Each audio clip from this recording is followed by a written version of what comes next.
A diferença básica para a gente consegue observar é que com os conhecimentos osteopáticos, numa consulta de osteopatia, você tem um poder de diagnóstico muito grande. Então, eu sempre friso isso nas minhas aulas, que o mais importante, o mais difícil para você ser um bom osteopata é saber diagnosticar. Isso é 90% do seu tratamento. Então, eu percebo que quando os meus pacientes eles me buscam a minha ajuda, né, em termos de osteopatia para dor, o que eles estão procurando é uma solução para os problemas deles. E o que você tem que dar não é a solução para o problema dele, é uma explicação do que está acontecendo. E aí você tem algumas ferramentas, como a gente já citou, de avaliação, e a gente cai então num processo onde nós, com a osteopatia, temos a oportunidade de aplicar algumas técnicas que têm um poder de correção de atividade ortossimpática, neurológica, muito grande. Então, essa parte de você ter uma gama de técnicas que tem um poder de atuar sobre questões neurológicas de forma muito intensa, talvez seja a principal ferramenta que a osteopatia vai entregar de forma positiva para quem tem dor. Só que aí você parte, se você pegar todos os guidelines e pegar a maioria dos artigos que falam sobre dor crônica, você não vai encontrar um artigo que fale que o exercício físico não seja essencial. Né? O exercício físico hoje é o padrão ouro de tratamento para uma dor crônica. Então, o osteopata ele não é um profissional que, via de regra, trabalhe com exercício. Apesar de que hoje isso já vem mudando muito. Mas o fisioterapeuta, né, a gente como fisioterapeuta de formação básica, porque antes de osteopata nós somos fisioterapeutas, não podemos esquecer disso jamais. A gente tem que priorizar o movimento ativo daquele paciente.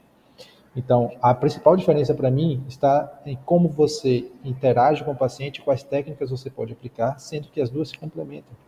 Então, eu posso, ao mesmo tempo, eu vou dar um exemplo clássico aqui de uma paciente que eu tive há uns 4, 5 anos atrás.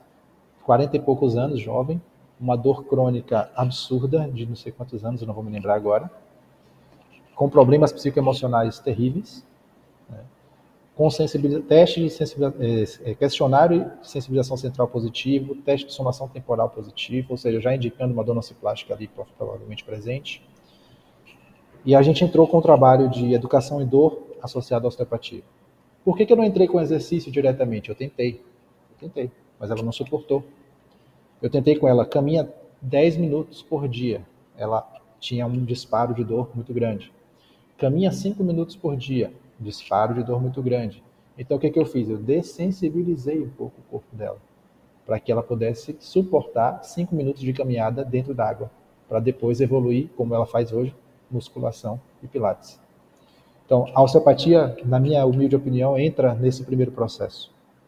Às vezes o que o paciente precisa ali é um tratamento relativamente passivo, onde ele seja o sujeito a ser cuidado, para que o corpo dele então tenha depois disso a capacidade de reagir diante dos estímulos que a gente vai dar com a fisioterapia, que vão ser basicamente relacionados a exercício e movimento ativo.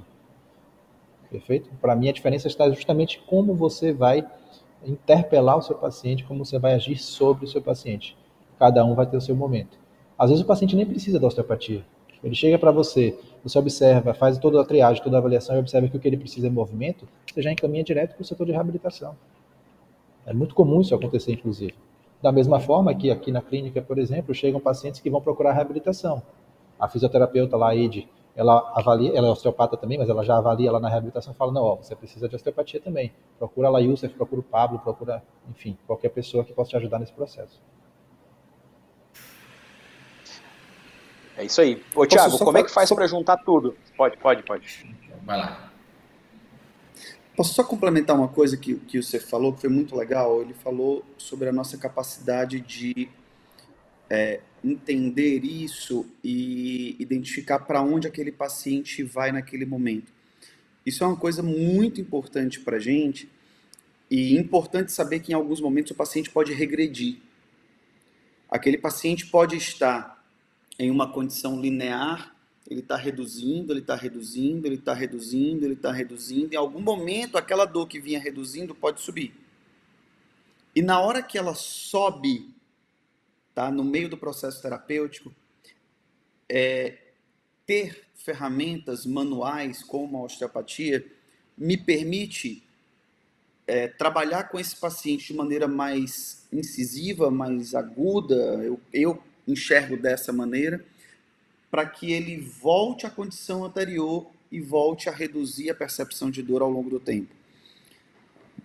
A gente controla esses processos com as intervenções osteopáticas não só pela capacidade da osteopatia de interferir na perspectiva de intensidade de dor, mas também pela nossa capacidade de ter algumas ferramentas que conseguem,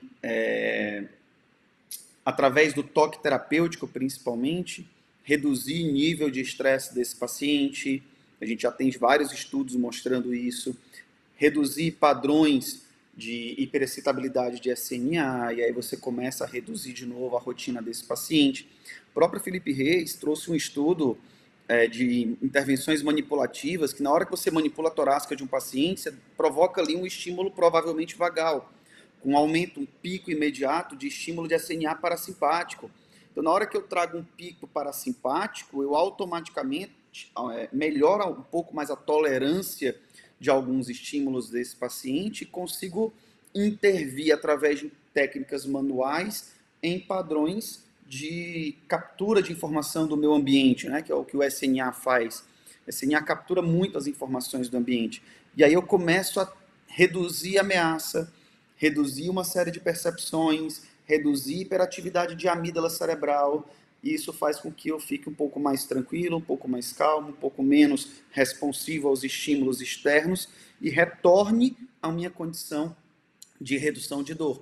Então, eu gosto muito de utilizar essa perspectiva que o Cef colocou dentro de um olhar multimodal, né, de trazer uma intervenção conjunta com esse paciente, principalmente nos primeiros atendimentos, né, e aí a osteopatia vai espaçando e eu aumento a dose de exercício desse paciente com o time, e na hora que eu vou fazendo isso, automaticamente eu tenho uma melhora sustentável para esse paciente, sem perder algum acompanhamento na fase mais inicial, que é uma fase onde ele precisa mais desse padrão de intervenção, até para fazer controle de exposição, né, do quanto eu estou expondo esse paciente, qual é a carga, ou qual é a dose de exercício, ou o que ele tolera, ou o que ele não tolera.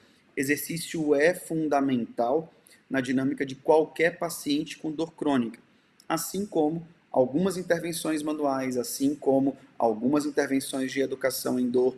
Então, trazer isso para um mesmo ponto e ofertar isso de forma integrada, fazer uma entrega unificada disso para o paciente, é uma capacidade muito legal que a gente tem e que a gente precisa usar isso a nosso favor. E quando eu digo usar isso a nosso favor,